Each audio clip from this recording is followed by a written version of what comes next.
Charlotte Church. Hello. Wow, what a fantastic performance. Thank you. Absolutely loved it. It was good fun. It was a good turnout and a great place. I love Wales Millennium Centre. It's a brilliant venue. So. It's a beautiful venue, isn't it? Yeah, it's great. So your EP now, you've had 3 songs. I think, was it Beth Ann Alvin premiered those 3 songs? Yeah, Beth Ann Alvin. I know Beth Ann well, I love her, she's amazing.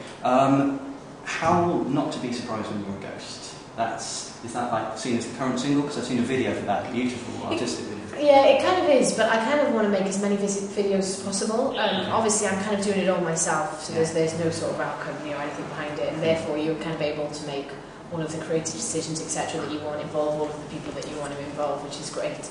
Yeah. So I'd like to be able to make as many videos as possible for kind of each song on the EP.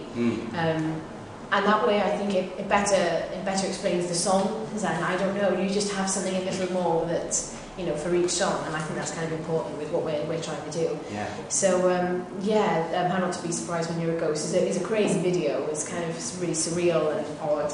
But Casey and Ewan, Casey Raymond, Ewan Morris Jones made it, and they're amazing, like absolutely unbelievable, unbelievably creative minds. So.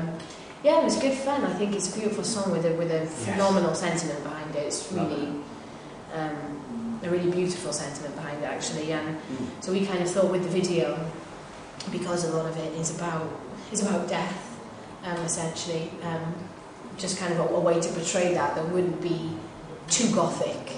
And so we kind of did it like, that possibly if you died, you would go back to that childlike state of absolute innocence and being really pure and to have pure joy at times and uncomplicated, and that was kind of the thought behind the video. I totally got that from the video, and I loved it. I thought it was brilliant. It was really artistic, really well shot. Lots of children following you around in the video. Can I say, any of those your kids? My littlest one wasn't interested at all. No? Yeah, he was like, no, I'm not interested in dressing up. No, this isn't happening. Where's my Lego?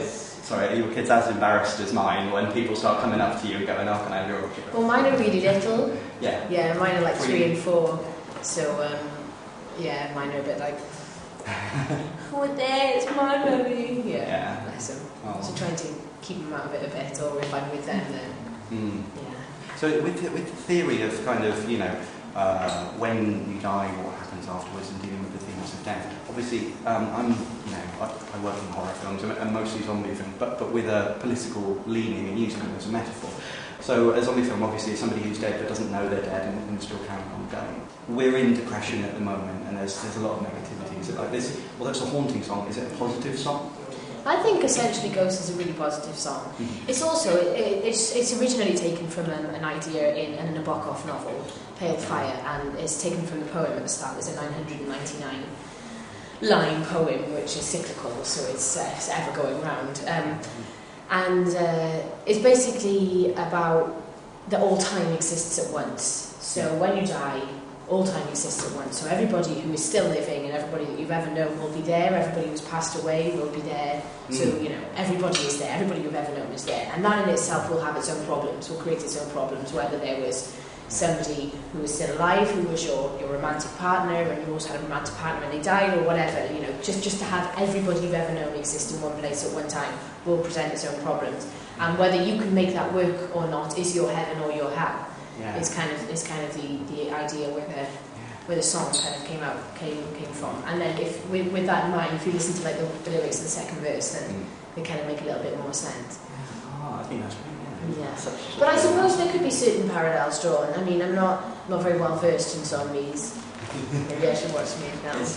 Like I say, it's a very the zombies in our films are never. It's not a gory horror film. It's not like let's get loads of zombies and rip people apart. The zombies are almost a threat to people that they don't see. So the people are locked in a house, and the zombies are outside, so they can't leave the house. But that forces the people to explore the human relationships between themselves. Absolutely. And see what happens to people under pressure. And a lot of them turn to the television and the news media for guidance as to what to do, and they don't really take responsibility for their own actions. They just believe everything they read, believe everything they're told. Like I say, I was drawing a lot of parallels with the recent thing with the News of the World and News International and the leftist inquiry. Well, it's kind of complicated when you're talking about things like that, because I think that Yeah, so a lot of people absolutely believe what they read or what they see on the news. And I mean, luckily, we're lucky enough in this country to have the BBC, and I think the BBC is a great thing personally. And I'm really glad that I live in this country and I have that channel, that broadcaster. I think they're amazing. But also, I think that you're also kind of pre-programmed to believe, everything that is out there and available to you. And so, even though, of course, personal responsibility must come into it, then, you're so bombarded with advertising all the time, telling you that all of these things are, absolute truth, and, you don't actually, if you just follow us, it's all advertising and stuff, and it's difficult in this kind of day and age because there's so many outlets for people to advertise at you and, for you to get your information. And obviously it's difficult to police to make sure that everything is absolutely 100% true. With that in mind, I know I've taken a lot of your time, just one more question, if that's okay. Our film actually is probably the first film that we've got that's being picked up in loads of countries. We have 20 countries already interested, including the US. It's going to be a big film. Now, it's the first film that we've done that will have that amount of exposure, but also one of the lead characters is a young girl who's actually 13 and she's playing an 11-year-old. Now, I know obviously you had a lot of press exposure and stuff when you were very young. You had a lot of intrusion. Do you have, I mean, as a director, I found it very difficult to put that responsibility on the shoulders of the young girl. So we really went to find the parents who had the most responsibility, the most grounding in the industry. She already had a publicist and everything, so we were like, okay, she'll be okay. Yeah. But we're still keeping her very guarded. Is there any advice that you'd like to give a young girl kind of being thrust into fame, and do you hate me and now think I'm evil for putting her in that position? Not necessarily, but once again, it's a really complicated issue. It absolutely depends on the individual. It's a really difficult thing to deal with at any age, which is why so many people who are famous kind of throw it away or turn to other things in order for them to help them get through it, because essentially it's a lot of pressure and it's a lot of scrutiny and it's a lot of people judging you and a lot of people who will take against you for almost no reason at all.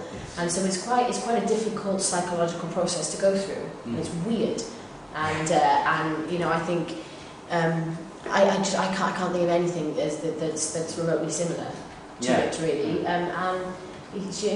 There is no advice really. It's all about the individual. It depends on your strength of mind, I think, almost more than anything else. But also, family is really important as well for someone that young. Your mum was really instrumental in your career when you were very young. Well, yeah, all of my family. They came travelling loads. Like my nana, my grandpa, my auntie, my cousin.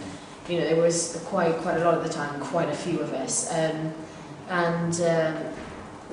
We're from salt of the earth stock, whatever that phrase means. I hate that phrase, but we're kind of from salt of the earth stock. It obviously works. Yeah. so I don't know. I just I had a good perspective. I kind of knew what was important and what was not real and what was absolutely fake, and that kind of got me through.